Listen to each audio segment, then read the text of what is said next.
Spring, 1220, Central Asia. The wind moves like a restless spirit across the desolate plains outside the ruined gates of Bukhara. For 3 nights and 3 days, the sky above this once great city burned red. Now the flames have faded, leaving only smoke that hangs low and heavy, seeping into the soil, the air, and the lungs of those who survived. The Mongols have come and Bukhara has fallen. The air smells of scorched wood, wet earth, and something darker that no one dares name. The moans of the wounded mingle with the caw of circling crows. A few terrified survivors move through the ashes, gathering what little remains of their lives. But on the outskirts of the city, where the dust meets the horizon, a different kind of silence reigns. There, a woman sits alone.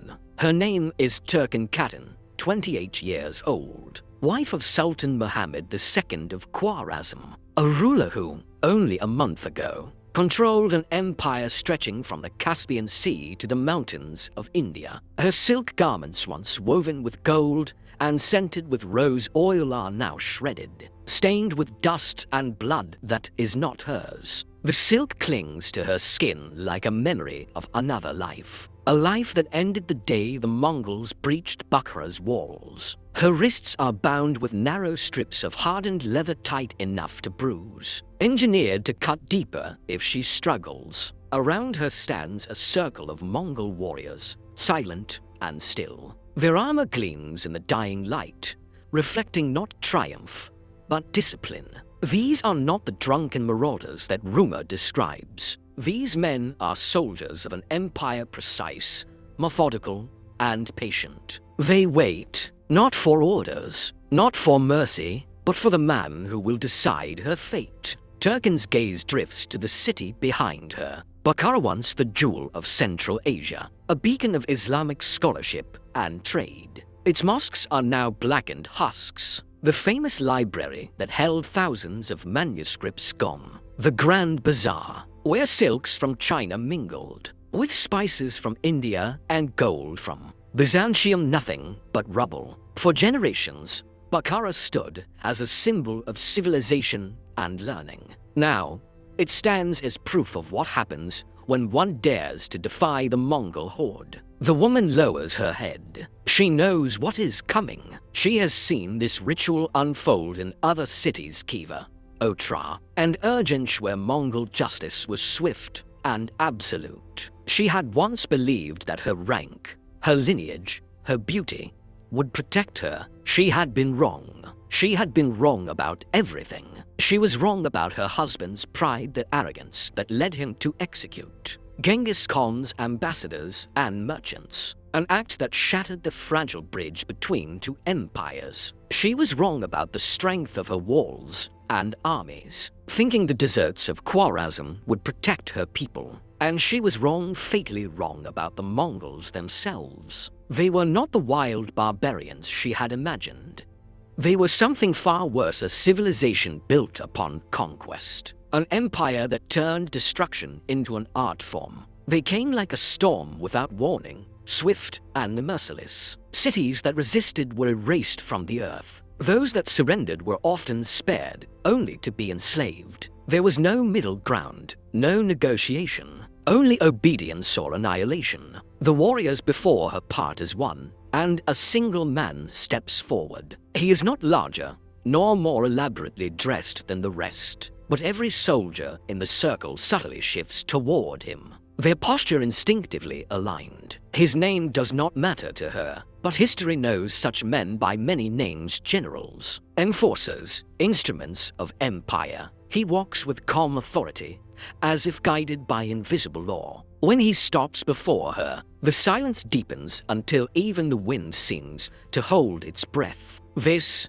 she realizes, is not the chaos of war. It is something colder, a ritual, rehearsed and perfected over hundreds of conquests. The Mongols do not destroy blindly. They destroy with purpose, precision, and calculation. Turkin Katan's lips tremble as she whispers a prayer. Though she no longer believes heaven is listening, she does not know it yet. but her fate has been sealed by Mongol military doctrine, a set of unwritten rules refined through endless campaigns. To the Mongols, the treatment of captives, especially royal ones, is not a question of morality. It is a question of control. Her suffering will serve a purpose. To send a message that will echo across kingdoms. Resistance is not only futile, it is unforgivable. In the Mongol system, there are no coincidences. Every act has a function, every gesture a meaning, every punishment a lesson. The Mongols learned long ago that to rule vast lands with so few men,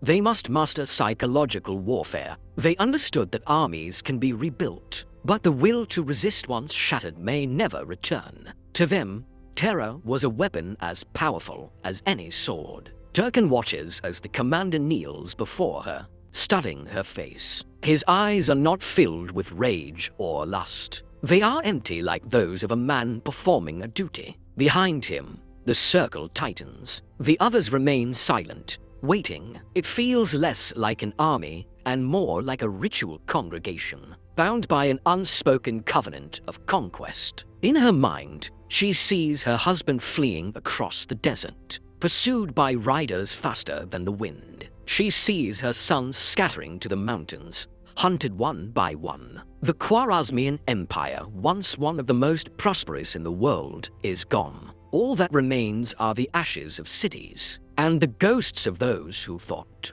themselves untouchable. The Mongol commander speaks. His voice is calm, measured. His words translated by an interpreter who stands at his side. He tells her that her husband's empire no longer exists, that her marriage is void, that she no longer belongs to her own people, but to the Mongols, to their Khan, to their order. Her hands tremble. Her mind resists the words, but her body understands what they mean. The commander turns and with a single motion signals his men. The circle closes. The ritual is about to begin. Far to the east, in the heart of Mongolia, Genghis Khan sits in his yacht surrounded by maps and reports. He does not need to be present to dictate what happens here. His orders travel faster than armies, carried by riders across deserts and mountains. He understands that to rule, one must do more than conquer land, one must conquer the human spirit. To break a people, you must destroy what they hold sacred: family, lineage, identity. And in the Khwarezmian world, nothing was more sacred than the purity of royal blood. That is why the Mongols targeted women like Turkan Khaten, not merely out of vengeance, but as a weapon of empire, to erase dynasties before they could ever rise again. This was not random cruelty, it was policy. Every chronicler who wrote of these events, Persian, Chinese, Russian, Arab, described the same cold precision. They wrote of cities where women of noble blood were paraded before soldiers, not for pleasure, but for demonstration. They wrote of generals who followed written protocols: when to execute, when to enslave, when to preserve. This was not war, it was administration. Even the Mongols' enemies admitted their genius. Their armies moved faster than any in history, traveling up to 100 miles a day. Their archers could strike with deadly accuracy from horseback. They built bridges, mapped rivers, and carried portable forges to repair weapons on the march. But their greatest weapon was fear. When the Mongols destroyed Otra, they made sure survivors lived long enough to tell the story. When they sacked Nishepa, they let the echoes of horror travel across the Silk Road. Faster than their horses, Bukhara was no different. It would serve as an example, a living message carved into memory. As Turkan Khaten kneels in the dust, the sun dips below the horizon, casting long shadows over the steppes. The light fades, but the scene remains clear in the minds of all who watch. No one speaks, no one dares to. For them, this is not a crime. It is ceremony. It is the Empire's way of inscribing dominance into the flesh of those who defied it. Turkan's thoughts drift to the city she once ruled beside her husband. She remembers the gardens filled with jasmine and pomegranate trees, the fountains that sang beneath moonlight, the laughter of children running through the courtyards. She remembers thinking her world was eternal. Now, Eternity has ended. She closes her eyes and feels the cold wind brush against her face, carrying the scent of burning wood and broken dreams. Somewhere in the distance, a Mongol horn sounds deep, hollow, final, the signal of a city's death. What the chronicles never told you is that the Mongols did not destroy simply to destroy. They rebuilt, repopulated, and absorbed. Cities that survived became part of their empire, reborn under new rulers, new laws, new bloodlines. Bukhara would rise again, but never as it was. Its mosques would host Mongol governors. Its scholars would teach Mongol children. Its people would bear the faces of both conquerors and conquered. And Turken Katan, once a queen, would become a ghost in her own body, a symbol of everything the Mongols intended to erase. Her story is not unique. It is the story of thousands of women whose names never entered the scrolls of history. Their suffering became strategy. Their silence became empire. The Mongol conquest of Bukhara was not merely the fall of a city. It was the collapse of a world, a warning written in fire across the heart of Asia. As the night deepens, the Mongol warriors light torches. The flames flicker across their faces, revealing no joy, no cruelty, only obedience. They have become instruments of something larger than themselves, something cold, efficient, and eternal. And in that moment, as the torchlight dances upon the smoke, history changes shape. The age of kingdoms ends. The age of empires begins. The fires of Bukhara had barely cooled when news of its fall raced across the Silk Road. Two merchants in Persia, scholars in Samarkand, and rulers in distant Khorasan. The message was clear. The age of the Mongols had begun. What set this new power apart from every conqueror before them wasn't simply the size of their armies or the sharpness of their swords. It was the system that guided them, a system that turned chaos into calculation, war into science, and conquest into permanence. In the early 13th century, when the Mongol tribes of the eastern steppe were still fractured, few could imagine that they would one day command an empire stretching from the Pacific Ocean to the edge of Europe. But one man did imagine it, Temujin, who would become known to history as Genghis Khan. He understood something the world had not yet seen, that the true power of an empire does not lie in the sword alone, but in the mind of its system. He built an army not on bloodlines, but on loyalty and discipline. Rank was earned, not inherited. In a world ruled by dynasties, that single idea was revolutionary. The Mongols had no fixed capital, no monumental architecture, no navy, and no professional bureaucracy. Yet within decades, they built the largest contiguous empire the world had ever known. How? Because Genghis Khan transformed war into an institution, a machine so efficient that even centuries later, historians still struggle to comprehend its scale. At the heart of this machine was the Yasa,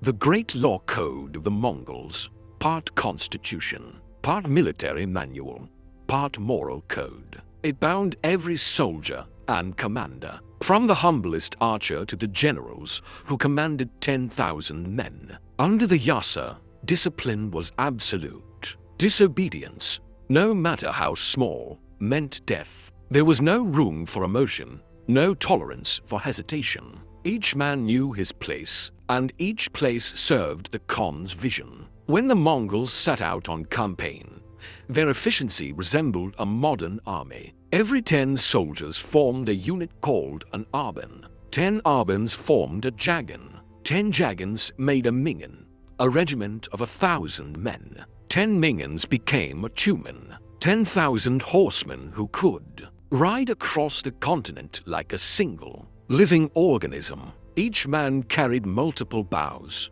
to horses, dried meat, and a quiver of arrows made from layers of horn, sinew, and wood, weapons that could pierce armor from 200 meters away. They traveled light, slept little, and communicated through a system of flags, drums, and horns that could coordinate maneuvers across miles of open steppe.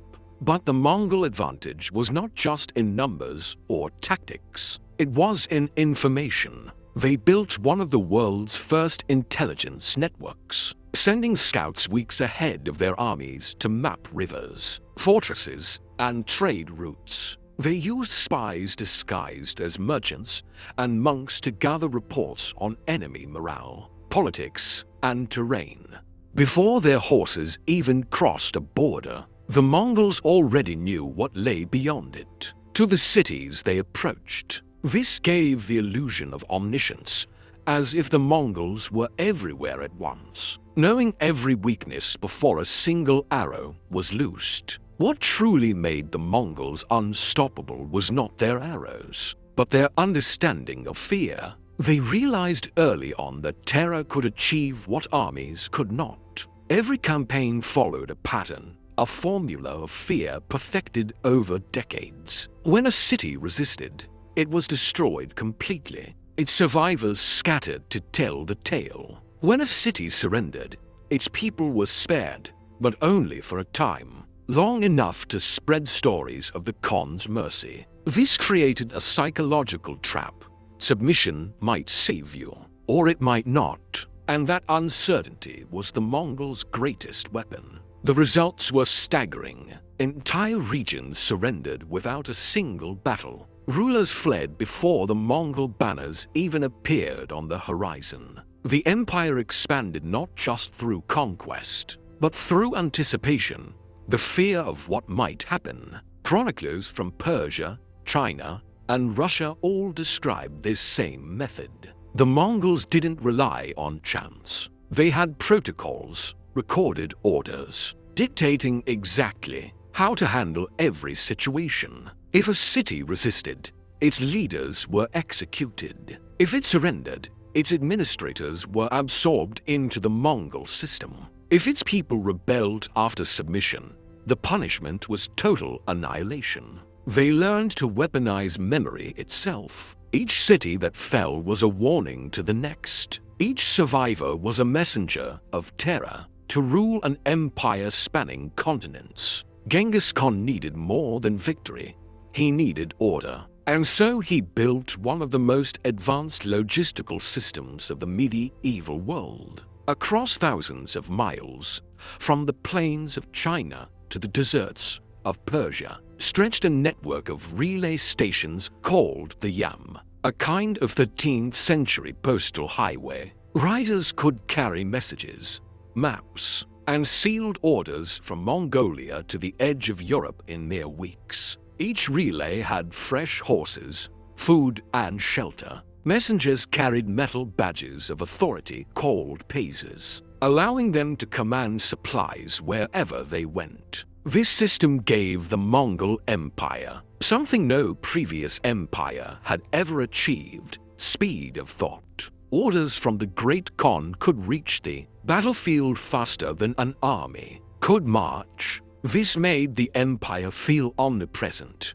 as though one will guided every corner of it. It also allowed for constant oversight. Mongol generals submitted written reports after each campaign, describing casualties, plunder, and strategy. Those who failed were executed. Those who succeeded were rewarded with lands and captives. Loyalty was enforced not through fear alone, but through incentive, the promise of wealth and legacy under the Khan's rule. What truly made the Mongols unique was that they thought beyond tribes and borders. They envisioned an empire not as a patchwork of territories, but as a single organism, a body where every limb obeyed the same heartbeat. Where previous empires demanded tribute, the Mongols demanded integration. They adopted engineers, architects, and scholars from every land they conquered. Persian bureaucrats taught them administration. Chinese siege engineers built their war machines. Muslim merchants opened their trade routes to the Mediterranean. Even Russian smiths found work forging weapons for Mongol cavalry. To the Khan, every conquered culture was another tool to perfect the empire's design. If you served well, your talent was preserved. If you resisted, your memory was erased. This was not barbarism.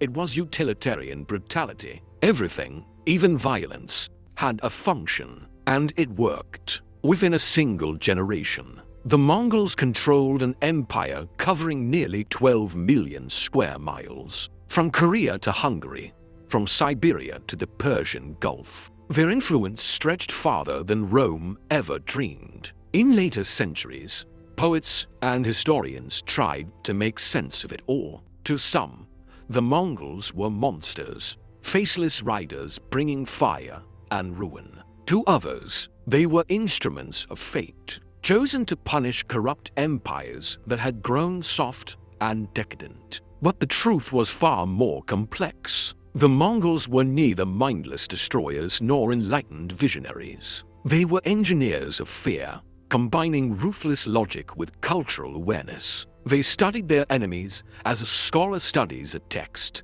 learning their strengths, their pride, their weaknesses, and then turning each one into a weapon. When they invaded Persia, they studied its bureaucracy. When they entered China, they mastered its siege tactics. When they reached Russia, they adapted to frozen terrain and learned winter warfare. Every campaign was a classroom, every victory a lesson. By the time Europe heard their name, the Mongols were no longer just a people, they were a system, spreading like wildfire across civilizations. Even their brutality was documented. Persian historian Ottomalik Juvayni, who served the Mongols, wrote that their administrative precision was like the movement of the heavens, silent, ordered, and merciless. Chinese records from the Yuan preserved their decrees and battlefield reports. Russian monks recorded their invasions with awe and horror, and all these sources tell the same story.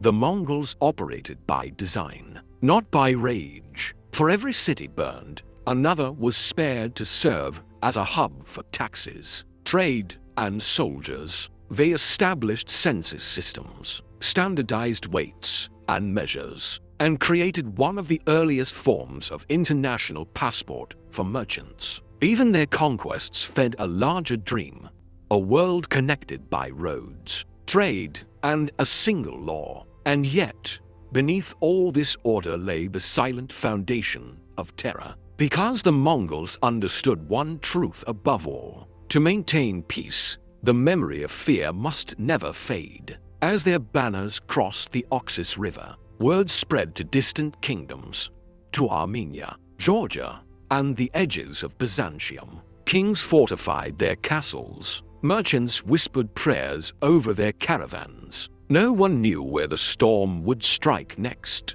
Genghis Khan's commanders, Chagatai, and others, divided the empire's wrath like pieces of a vast chessboard. They did not move blindly. They moved with the precision of architects constructing a world map in real time. Their campaigns were studied, calculated, and mercilessly efficient. They left behind no rebels, only administrators, soldiers, and silence. In less than a decade, they had erased entire dynasties. The Khwarezmian Empire, the Tanguts, the Jin, and countless smaller kingdoms disappeared from history as if swallowed by the earth. In their place rose a new kind of empire, one not built on faith or heritage, but on control. To the Mongols, borders were illusions. They saw the world as a field to be cultivated, not divided. A city was valuable only if it produced wealth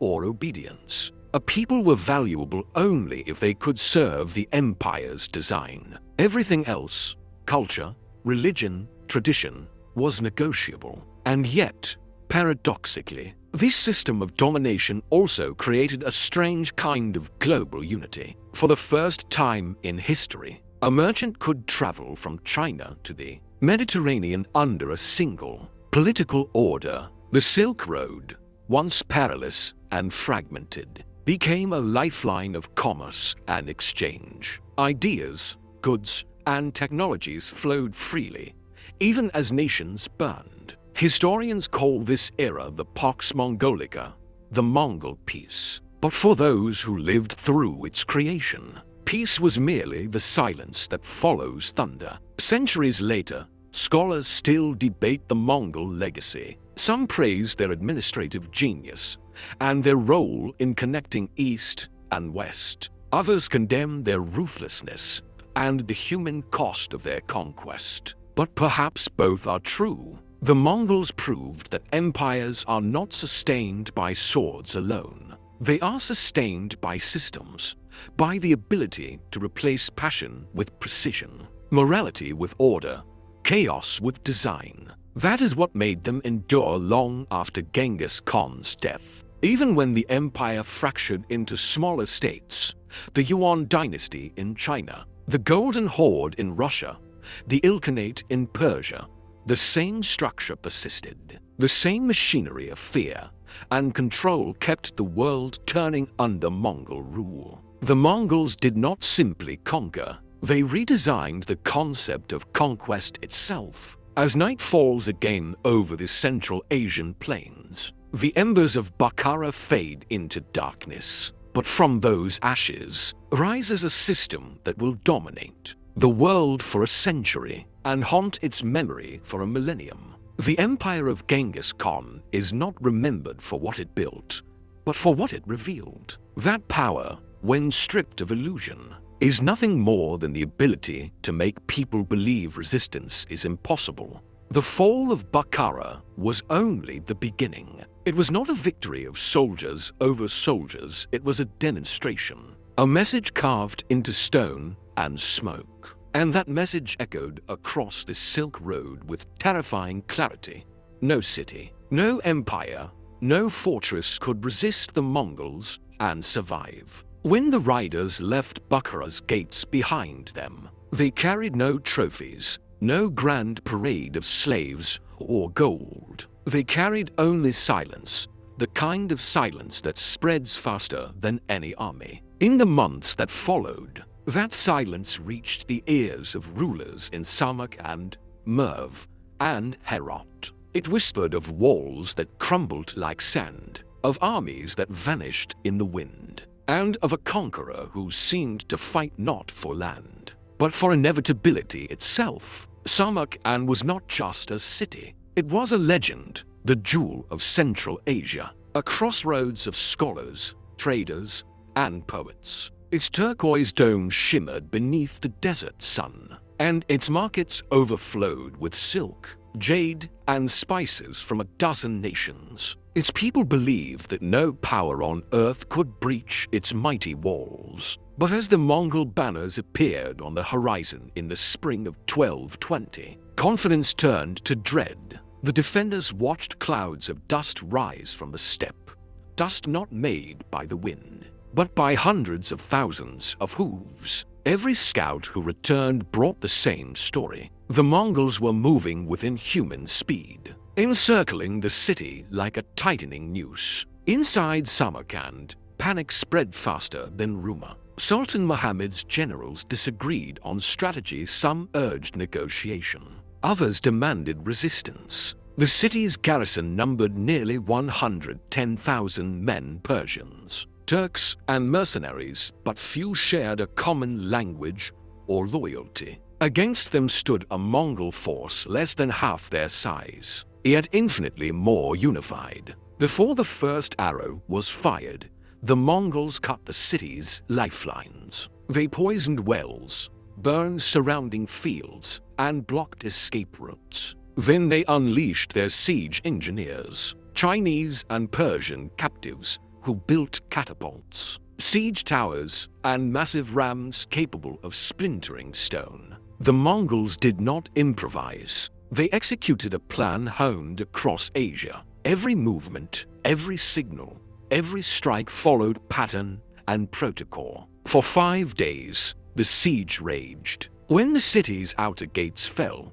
chaos consumed the defenders. Some tried to flee through hidden tunnels. Others attempted to surrender, but the Mongols were not yet finished Samarkand and had resisted. and resistance demanded a lesson. When the smoke cleared, the turquoise domes of Samak and no longer gleamed. They were blackened by ash. The libraries, the bazaars, the gardens all gone. And the message was delivered. Defiance would erase not just cities, but civilizations. But not all perished. Engineers, artisans, and scholars were separated from the masses. They would not die, not yet. They would be sent east to serve in the workshops of the empire. The Mongols destroyed what they could not use, and used what they could not destroy. If Samak and was the jewel of Central Asia, Merv was its heart, a city older than memory, built on layers of history stretching back to Alexander the Great. Its irrigation canals turned the desert green, and its mosques shimmered like mirages on the horizon. But in 1221, when the Mongol army approached its gates, Merv faced a choice that would define its legacy: to fight or to surrender. The city's governor, hoping to save his people, chose negotiation.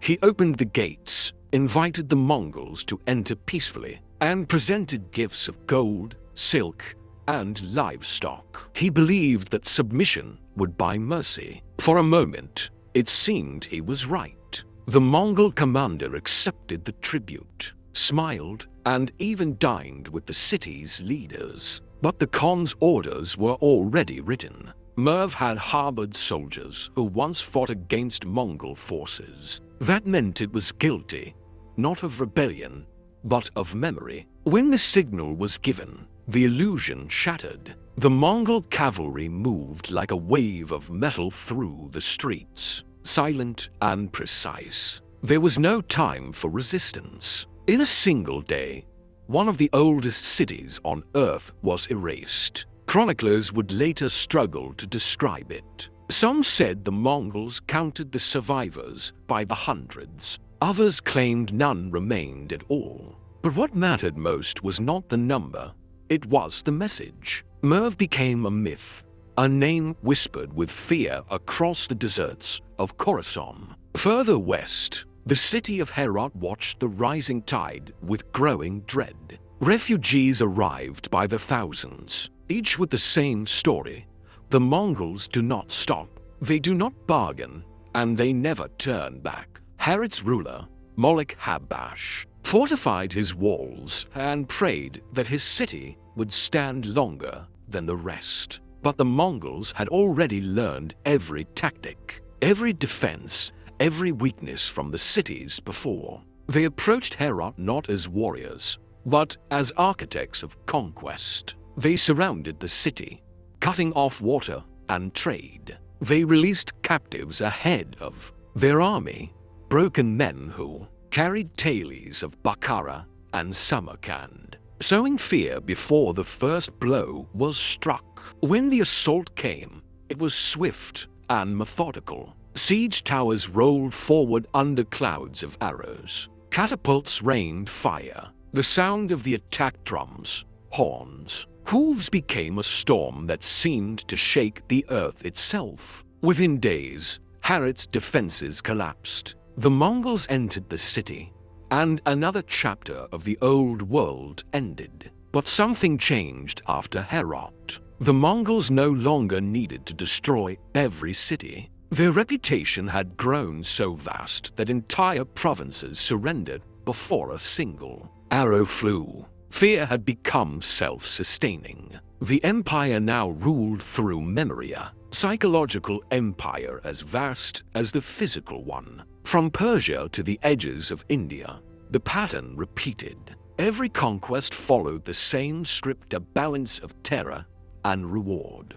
Cities that resisted were obliterated. Cities that submitted were spared, but bound in loyalty and tribute. To enforce obedience, the Mongols appointed local administrators under Mongol oversight. They taxed fairly, punished corruption swiftly, and restored trade routes that had long fallen silent. This strange duality, destruction and order, confused their enemies. The same army that burned Samak and also rebuilt it. The same Khan who erased kingdoms opened markets across Asia. It was empire not as chaos, but as design. The Mongols understood that ruling through fear alone was unsustainable, so they paired terror with efficiency. Merchants and scholars were granted protection under Mongol law. Caravans traveled safely for the first time in centuries. Letters of passage allowed trade from China to the Mediterranean. Underneath the ashes of the old world, a new kind of stability began to take shape. This was the paradox of Mongol rule. They destroyed to rebuild. They killed to create order. And in doing so, they rewrote the very meaning of conquest. By 1223, the Mongol shadow stretched across half of Asia. Their victories shattered old alliances and redrew the map of the known world. Sultans who once ruled as gods now fled into exile. Kingdoms that had stood for centuries vanished like dust. But it wasn't only armies that fell, it was certainty itself. For the first time, the world realized that civilization was fragile, that knowledge, wealth, and pride could vanish overnight. In the ruins of these cities, Mongol scribes recorded what they saw. They counted grain, livestock, and artisans. They listed craftsmen worth saving, scholars worth transporting, and families worth enslaving. Everything else was reduced to silence. This was conquest turned into paperwork, the bureaucratic face of annihilation. And yet, within this machinery of fear, something extraordinary happened. Trade revived, roads reopened, ideas began to travel farther than ever before. A merchant from Venice could now reach China under a single political order. In an age of blood and dust, the Mongols had accidentally created the first global network. But beneath the statistics and strategy lay the untold stories, the human echoes of a century of conquest. Farmers displaced by war, scholars conscripted into foreign lands, families scattered across continents. Every triumph of empire left behind an ocean of grief. The Mongols themselves paid a price. Entire generations lived in the saddle, far from home, driven by endless campaigns. Their sons and grandsons would inherit not peace, but the burden of maintaining an empire built on motion. An empire that could not stand still without collapsing under its own weight. And yet, they believed it was worth it. For them, conquest was not cruelty. It was destiny, a sacred duty to bring order to a chaotic world. To the Mongol mind, each destroyed city was a lesson to the next. Each surrender a step toward a new, unified world. When Genghis Khan died in 1227, he left behind not a kingdom of monuments, but a blueprint, a map of power, discipline, and psychological mastery. His successors would follow that design, pushing the empire's borders farther still, to Russia, to the Middle East, to Europe. But it was during these first campaigns, Bukhara, Samarkand, Merv, Herat, that the Mongol system proved its perfection. These were not isolated wars. They were chapters in a grand narrative. The story of how one people transformed the art of conquest into the science of empire. And though centuries have passed, the lessons remain. Power endures not because of strength, but because of belief. The belief that it cannot be challenged. The Mongols made the world believe, and for more than 100 years, that belief held.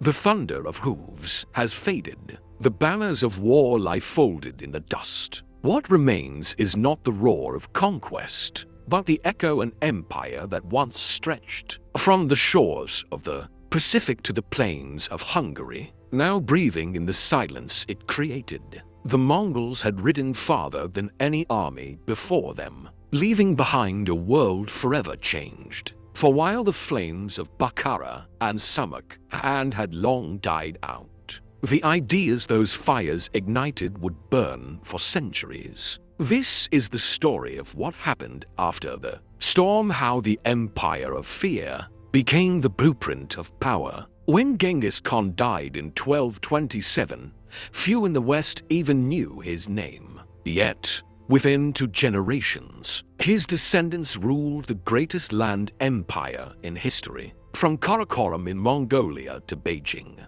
Baghdad, and the Black Sea, their authority flowed through relay stations, sealed decrees, and iron discipline. No other ruler had ever unified so much of the known world under one system. Borders that had once seemed eternal vanished. Ancient rivalries between Persia and China, Islam and Buddhism, East and West, all were forced to coexist beneath a single banner. The Mongols had not merely conquered nations. They had re-engineered geography. They turned the Silk Road from a patchwork of perilous trails into the central artery of a connected world. For the first time, a caravan could travel from Venice to Xi'an under the same law, the same language of trade, and the same expectation of protection. Historians call this fragile harmony the Pax Mongolica, the Mongol peace. It was not peace born of kindness,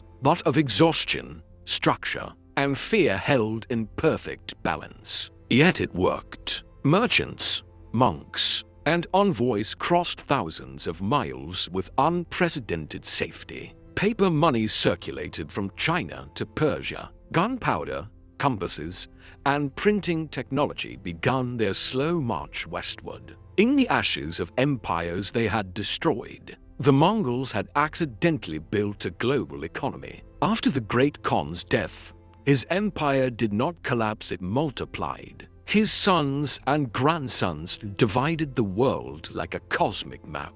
The Golden Horde in the north, ruling the steppes of Russia, the ilkhanate in Persia, the chagatai khanate in Central Asia, and in the east, Kublai Khan's Yuan dynasty in China. Each khanate carried the same heartbeat, the same laws, the same postal relays, the same fierce devotion to the Yasa, yet each adapted to the land it ruled. In China, Kublai Khan built Beijing and established the Yuan dynasty, blending Mongol power with Chinese bureaucracy. In Persia, Hulagu Khan and his heirs adopted Islam, creating a fusion of nomadic governance and Persian statecraft. In the steppes of Russia, the Golden Horde imposed tribute without occupation, turning princes into tax collectors for the Great Khan. Through these fragments, the Mongol system evolved. It absorbed languages, religions,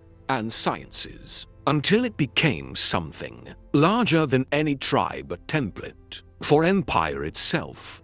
Every power that followed, the Ottomans, the Mughals, even the modern Russian and Chinese states, inherited pieces of that design. The centralized command, the spy networks, the census, the postal routes, the relentless emphasis on control. The Mongols had written the manual of empire in the language of the steppe, and the world never stopped reading it. But their legacy was not only political, it was biological. For more than a century, Mongol warriors moved across continents, intermarrying, settling, and leaving behind a silent inheritance. Modern genetic studies suggest that up to 1 in every 200 men alive today carries a Y chromosome traceable to the lineage of Genghis Khan or his immediate kin. It is a reminder that conquest does not end when the armies withdraw. It lingers in bloodlines, faces, and the unseen map of human ancestry. In the villages of Central Asia, in the steppes of Kazakhstan, even in the highlands of Afghanistan, elders still speak of the gray-eyed ancestors, descendants of riders who came and never left. What began as domination became diffusion, the merging of conqueror and conquered into one shared identity. The Mongol Empire may have vanished, but its people never truly did. They became Persians, Uzbeks, Tatars, Chinese, Russians, the scattered children of an empire without borders. The Mongols were destroyers, but also collectors. They gathered knowledge as eagerly as they gathered tribute.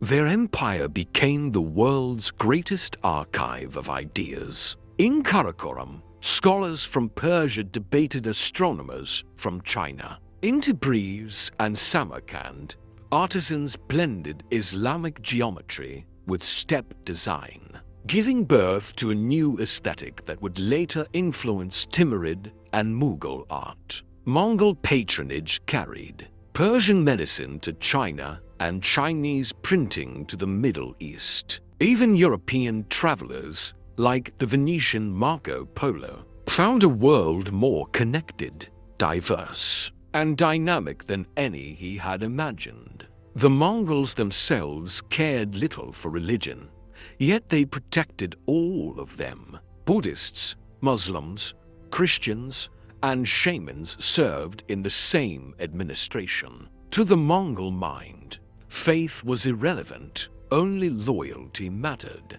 That tolerance, rare in the medieval world, allowed ideas to flow where armies could not. The Mongol court became a clearinghouse of civilizations, a meeting point between East and West centuries before the modern age. Behind their ferocity lay an unexpected elegance, a language of law and administration that spread across continents. Mongol scribes wrote decrees in Uyghur script, adapted for every tongue they ruled. They standardized weights, measures, and trade codes. They recorded taxes and censuses with precision unknown in the medieval world. Even after their empire fragmented, these systems endured. Persian and Turkish bureaucrats continued to use Mongol accounting. Chinese dynasties inherited their postal relays. Russian princes modeled their tribute systems on Mongol taxation.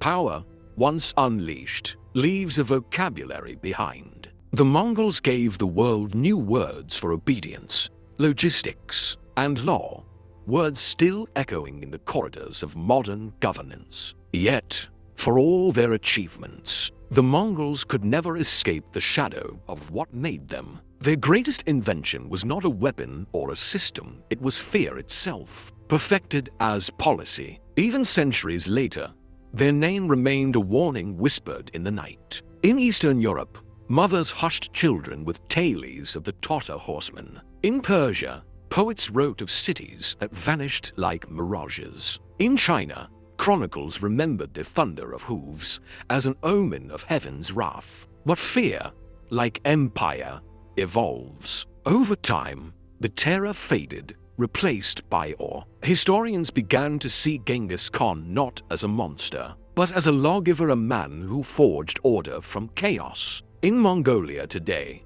he is revered not as a destroyer, but as the father of the nation. His face printed on currency, his name synonymous with unity. Every empire seeks to control how it is remembered. The Mongols achieved something rarer. They became both the nightmare and the dream. No empire, however vast, is immune to time. By the late 14th century, the Mongol world began to fracture. Trade routes shifted, rival khanates fought among themselves, and the unity of the Great Khan dissolved into memory. Yet even in decline, their influence endured. When Timur the Lame, Tamerlane, rose in Central Asia, he claimed descent from Genghis Khan's bloodline, reviving the steppe's vision of world dominion. His armies mirrored Mongol discipline. His capital at Samarkand echoed Mongol grandeur. The echo continued through the mules of India,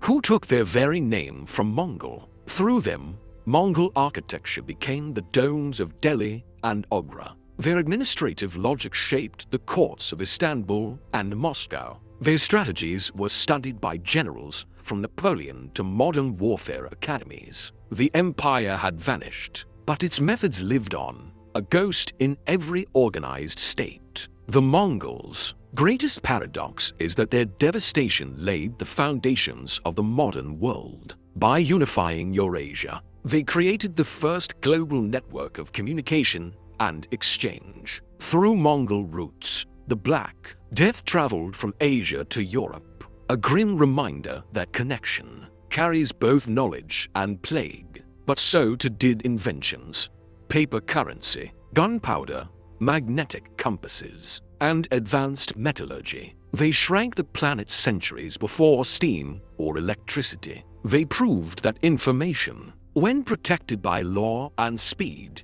is stronger than armies. Their postal riders were the prototypes of the modern courier, their census the ancestor of modern bureaucracy. Even diplomacy as we know it, the exchange of envoys, sealed letters, safe conduct passes all trace a lineage back to the tents of the Khans. The world they forged was violent, but it was also connected. And connection, once created, cannot be undone.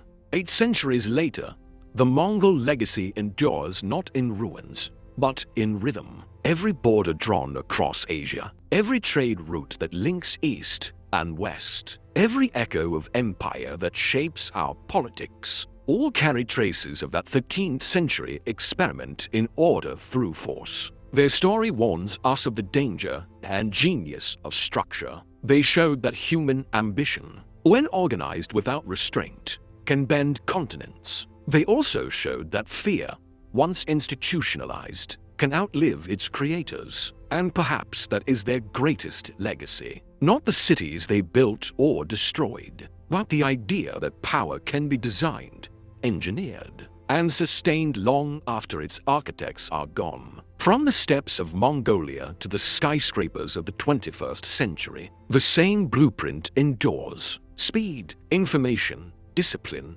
and belief. Genghis Khan could never have imagined the digital highways of our age. Yet the logic of his empire lives within them. A network, a system, a world bound together by invisible threads of control. The Mongol Empire did not end. It transformed from a nation of riders to an idea that rides within us still. The Mongols ruled the world not only with swords and systems, but with something far more enduring: memory. Their armies vanished, their cities turned to dust, but the idea of them remained, whispering across centuries, reshaping the minds of those who lived long after their empire was gone. In every land they touched, the Mongols left not just ruins, but stories. Tales of terror, tales of awe, tales that blurred the line between history and myth, until the very name Mongol became less a people and more a symbol. When the storm of conquest finally passed, the survivors of Eurasia faced a haunting question. How do you live after living through the unimaginable? For generations, cities rebuilt atop ashes. Farmers returned to barren fields, digging where entire civilizations had stood. But those stone and soil could be repaired. The human mind carried a wound that no empire could erase. Across the Middle East, poets began to write in metaphors describing the Mongols as the scourge of God, the fire sent to cleanse corruption from the world. In China, scholars wrote of them as divine punishment for the arrogance of dynasties. In Russia, churchmen spoke of them as horsemen from Revelation, unleashed upon the earth to test humanity's faith. Every culture sought meaning in the chaos, a reason why the heavens had allowed such devastation. And in doing so, they turned history into mythology, turning trauma into narrative, so it could be understood, told, and eventually endured. The Mongols taught the world a new kind of fear, one that did not fade with victory or peace. It was systemic, psychological, a fear that spread faster than armies. For centuries after their fall, kings across Europe and Asia governed by invoking their memory. Rulers warned their people, obey, or the Tatars will return. Parents told children to behave, or the horsemen of the steppe would come in the night. Fear became law. It kept villages quiet, borders secure, and loyalty unbroken. In Russia, the Mongol yoke left deep psychological scars. Even after liberation, princes ruled with Mongol-style taxation and centralized authority. The idea that one strong ruler must govern a vast, fragile land, that power must be absolute to preserve unity, became a political reflex that echoed through centuries of tsars, emperors, and even modern states. In the Islamic world, the destruction of Baghdad in 1-58, once the shining heart of learning, created a cultural wound so deep that historians still trace shifts in Islamic thought and science to that single moment. It was not just a city that fell, but confidence itself. Civilizations that once believed themselves invincible learned that knowledge and faith were not shields against chaos. The Mongols changed the psychology of power. They proved that any order, no matter how divine, how ancient, how proud, could be broken overnight. And that realization reshaped the world's politics forever. Over time, fear began to evolve into fascination. As centuries passed, the image of the Mongols changed from monsters to monarchs, from destroyers to dreamers. In China, the Yuan dynasty founded by Kublai Khan, grandson of Genghis, became part of the imperial narrative. Chinese historians recorded him not merely as a conqueror, but as a patron of art, astronomy, and governance. He built Beijing, restored canals, and promoted trade. To later generations, the Mongols were no longer invaders, they were a dynasty. In the Middle East, Mongol rulers converted to Islam, blending nomadic ferocity with Persian sophistication. They built observatories, libraries, and universities, proof that the same empire that had once brought ruin could now nurture renewal. And in Mongolia itself, the transformation went even deeper. What once was empire became identity. Genghis Khan, who had been feared across continents, was reborn as the nation's founding father, a symbol of unity, resilience, and destiny. His face now looks out from currency and monuments. His name invoked not in fear, but in pride. The rider who once ruled by terror became the spirit that held a nation together. Every empire leaves legends, but the Mongols left a mythology so vast it spanned cultures. In the West, travelers spoke of them as demons, half human and half wind, the people of the horse who could appear and vanish like a mirage. Chroniclers described arrows that fell like rain, and riders who slept in their saddles. In the East, they became figures of destiny. In Chinese and Korean folklore, Genghis Khan was portrayed as the child of heaven, born from the union of light and water. In Mongol tradition, he was the wolf-born leader, chosen by the eternal blue sky to unite the world. Over time, the Mongols became both heroes and warnings, a paradox that defined them even in legend. Their memory lived in songs, carvings, and oral histories carried by nomads across the steppes. For them, the empire was not gone, it had returned to the earth, waiting to rise again when the world needed strength. The Mongol conquest shattered the old world, but from its fragments, new expressions of faith and art emerged. In the Middle East, illuminated manuscripts began to blend Chinese brushwork with Persian calligraphy, a silent testimony to the cross-cultural fusion the Mongols had set in motion. In Europe, cathedral architects borrowed motifs that traveled through Mongol trade routes, arches, domes, and geometric designs that once adorned Central Asian mosques. Even the stories of knights and kings absorbed the Mongol presence. Medieval romances began to describe faraway Eastern emperors who ruled immense lands of gold and silk. Distorted echoes of the Khans, the line between legend and history blurred. Art became a vessel of memory. Every fresco, every scroll, every song was a way to reclaim what had been lost. to take fear and transform it into beauty, to give shape to what could not be spoken. Yet, beneath these layers of culture and admiration, a deeper current remained, one of collective trauma. Entire societies had lived for generations under Mongol tribute. Families who once farmed or traded freely now worked to feed an empire that no longer existed. Their children inherited stories of fire and famine, of ancestors who vanished when the horsemen came. Even when the fear was gone, the reflex to obey, to survive, remained. In some ways, this was the Mongols' most enduring conquest. They had reprogrammed the psychology of submission. For centuries, rulers across Asia and Eastern Europe modeled their authority on Mongol absolutism. Power was no longer seen as partnership between ruler and people. It was divine mandate, unquestioned and eternal, and that legacy, born of terror but sustained by habit, shaped political cultures long after the last Mongol banner fell. Historians who came after struggled to tell the Mongol story without being consumed by it. Persian chroniclers like Juvayni and Rashid Alden wrote with both admiration and fear, describing the empire's discipline as the perfection of order through destruction. European writers turned the Mongols into apocalyptic symbols, evidence that the end of the world was near. Centuries later, Enlightenment thinkers studied them as examples of how chaos could still produce civilization. Each generation reinvented the Mongols to suit its fears and hopes.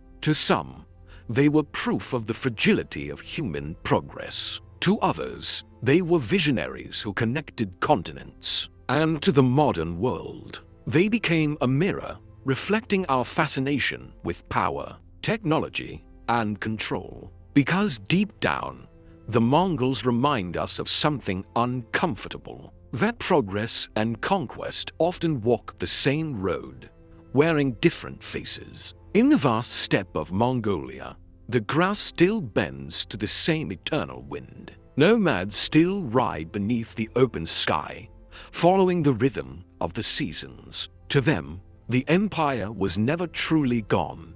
It merely changed form. The eternal blue sky, Tengri, the god of the steppe, still watches, just as it did when Genghis Khan rode across the horizon. Every year, Mongolian families gathered to honor him, not as a conqueror, but as an ancestor, the one who turned scattered tribes into a people. The same wind that once carried the dust of armies now carries songs, ballads of endurance, unity, and fate. The empire that once ruled the world now lives in spirit, not in borders. Its legacy has shifted from domination to identity, from terror to pride. The Mongols changed the way humanity thinks about power. They proved that a single vision, executed with discipline and fear, could redraw the world. But they also showed the limits of that power, how even the mightiest system can collapse under the weight of time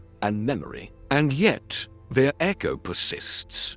It hums in the languages we speak, in the trade routes we travel, in the psychology of rulers and nations. It lingers in our stories every time we speak of unstoppable empires, unbreakable armies, and the price of ambition. 800 years later, the world still asks the same question the Mongols first forced us to confront. What does it mean to rule the earth if the earth never forgets? The empire is gone. The cities are rebuilt. The dust that once rose from the hooves of 10,000 horses has long settled over the steppe. And yet somehow the story of the Mongols still rides through time, whispering across continents, haunting and inspiring the modern world alike. 8 centuries after their rise, their lessons remain written not only in chronicles, but in the fabric of how humanity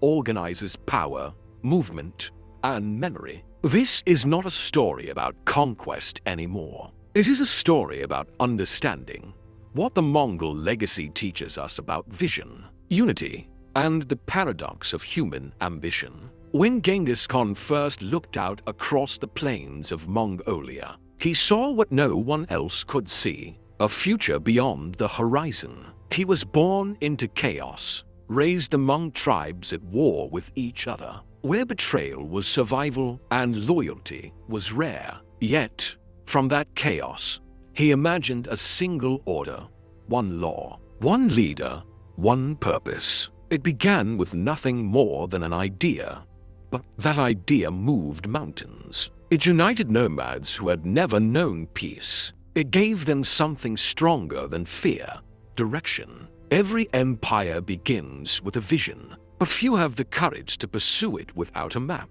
Genghis Khan's genius was not in his brutality, but in his clarity. He saw the world not as it was, but as it could be connected, disciplined, and bound by an invisible network of loyalty. In his own way, he was building the first version of globalization, a world where movement, trade, and information could flow freely, guided by speed and trust. It was not kindness that made it possible, it was conviction. And conviction, when coupled with discipline, is what builds civilizations. That is the first lesson of the Mongols. A vision without unity is only a dream. But unity without vision is only a march in circles. The Mongols did not win because they were stronger. They won because they were structured. In a world of kingdoms ruled by birthright, they built an army ruled by merit.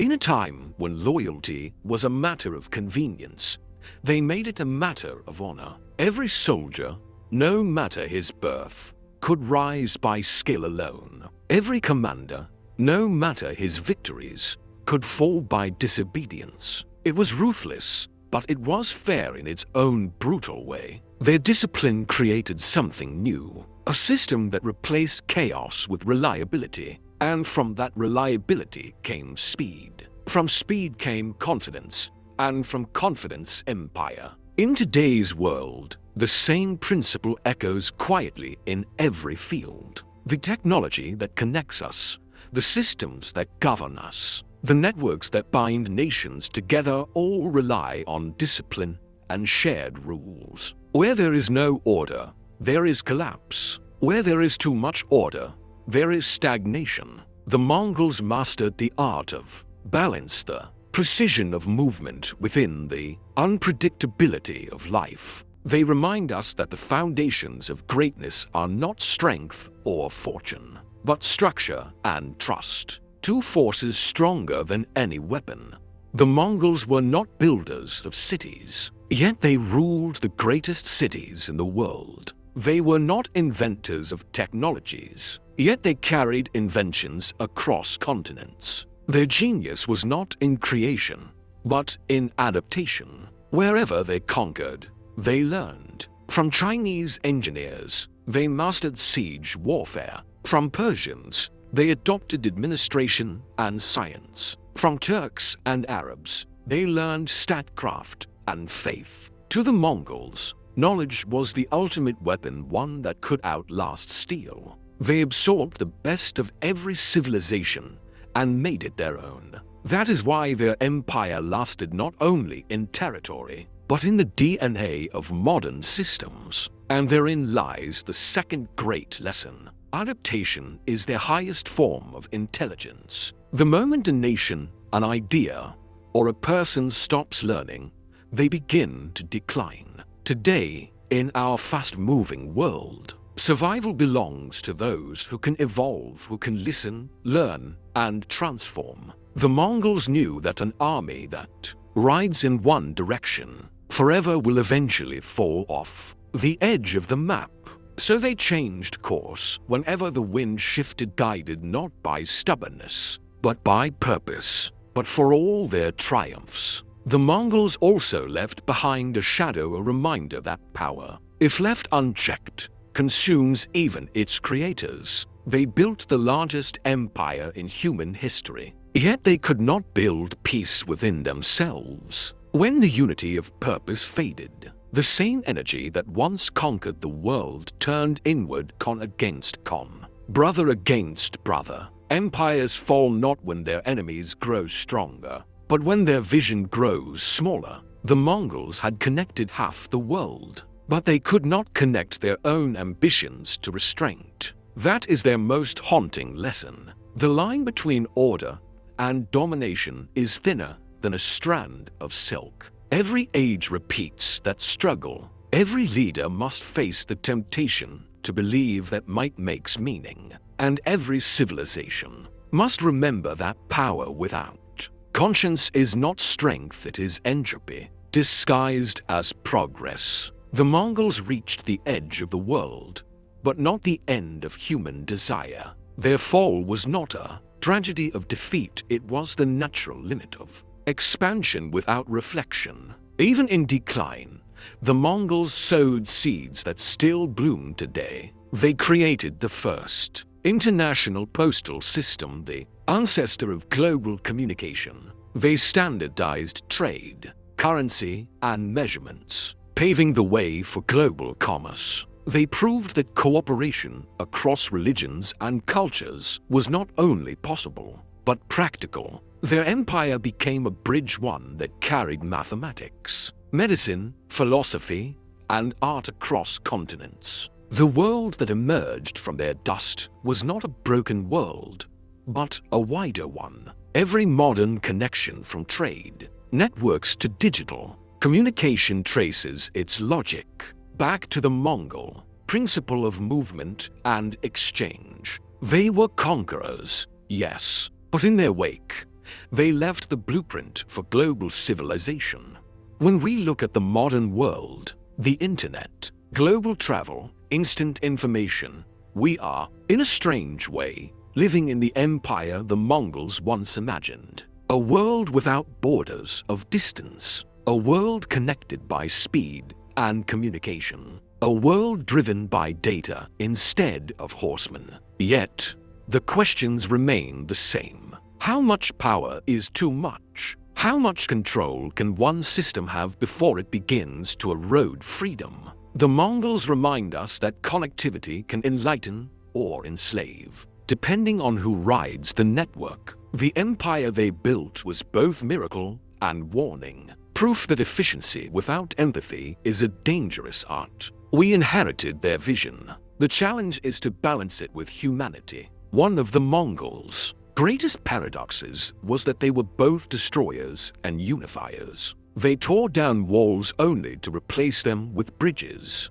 They ended kingdoms but opened the world. And through that contradiction, they revealed a truth that echoes through history. Humanity is not divided by nature. It is divided by choice. For a brief moment in the 13th century, East met West, and the world became one connected landscape. Traders, travelers, and thinkers crossed paths they had never dreamed of. It was messy, violent, imperfect, but it proved something powerful, that the destiny of mankind is intertwined. Today, as nations rise and fall, as technology connects and isolates us, the lesson remains. We cannot escape one another. We share the same sky, the same eternal blue that watched the Mongols ride beneath it. In Mongol belief, the heavens were called Tengri, the eternal blue sky. It was not a god of punishment or mercy, but of balance. It watched without judgment, blessing those who lived in harmony and humbling those who defied it. When Genghis Khan rode into battle, he believed he was carrying out Tengri's will, restoring order to a divided world. And in a sense, every generation since has tried to do the same, to bring order, meaning, and unity to the chaos of existence. The Mongols remind us that greatness is not in conquering others, but in conquering the chaos within ourselves. Empires fall, legends fade, but the pursuit of unity, of something larger than ourselves, endures. That is the real empire the Mongols left behind. Not one of land, but of spirit. The belief that humanity can move as one, if only for a moment. So what does their legacy teach us? It teaches that vision can rise from ruin, that order can be born from chaos, that discipline, adaptability, and imagination can achieve the impossible. But it also teaches that every vision must be guided by conscience, or it will devour the world it seeks to perfect. The Mongols changed the map of Earth, but their truest achievement was changing the map of the human mind, showing what we are capable of, both in creation and in destruction. Their empire may be gone, their cities reduced to dust, their banners long vanished in the wind, but their story endures, not as a tale of conquest, but as a mirror of possibility. Because in every age, in every civilization, there comes a moment when humanity must choose between fear and vision, between control and compassion, between empire and evolution. And when that moment comes, the wind of the steppe still whispers the same reminder that greatness is not what we build, but what we learn.